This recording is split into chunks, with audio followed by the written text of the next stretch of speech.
Okay, so let's talk about the flow state. The flow in the zone of creativity, right? Whatever it might be, whatever your craft might be, whether it's basketball or painting or music or coding or engineering. When you enter the flow state, you become capable of things greater than you've ever made before.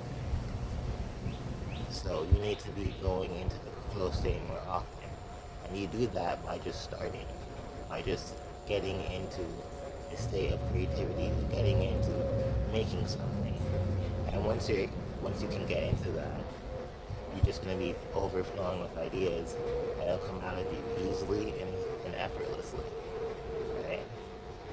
There will be there will be a small hump of friction every time you start, right? Because of the notion that right, one of the three laws of thermodynamics, right? An object at rest stays there. Remember the law of compounding growth, right? The law of compounding growth states that like anything that you build on consistently compounds, right? As long as you reinvest the dividends or reinvest whatever you gain from the action of doing something, right? So for example, if you're building a business or if you're building skill, right? Every action that you do towards that skill builds upon the skill itself. So every single time that you, let's say, make a pot, that pot might be 1% better, right? But the that 1% is added in the next time you grow. The next time you add a 1%, so your increase instance, you gain 1%. That 1% would be equivalent to bigger gain than if you were just doing, and if it was on your first iteration. And if it was on your 100th iteration, it would be a bigger gain again. If it's on your 1000th iteration, it would be a bigger gain again. If it's on your 10,000th iteration, it will be a bigger gain again. I don't know if I'm explaining this correctly, so I'll try again. I'll say something different. Um, like, for example, the story of the rice farmer, right?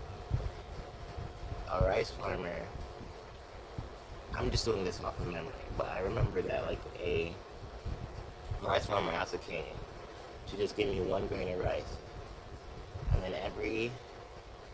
then double it for every square on the chessboard. And the king thought that was a reasonable request, so he granted it. But once they went to the accounting, they found out that that would take up all of the grain stores in the rice. And we can do the math, right? If you double something 2 times, you get 2.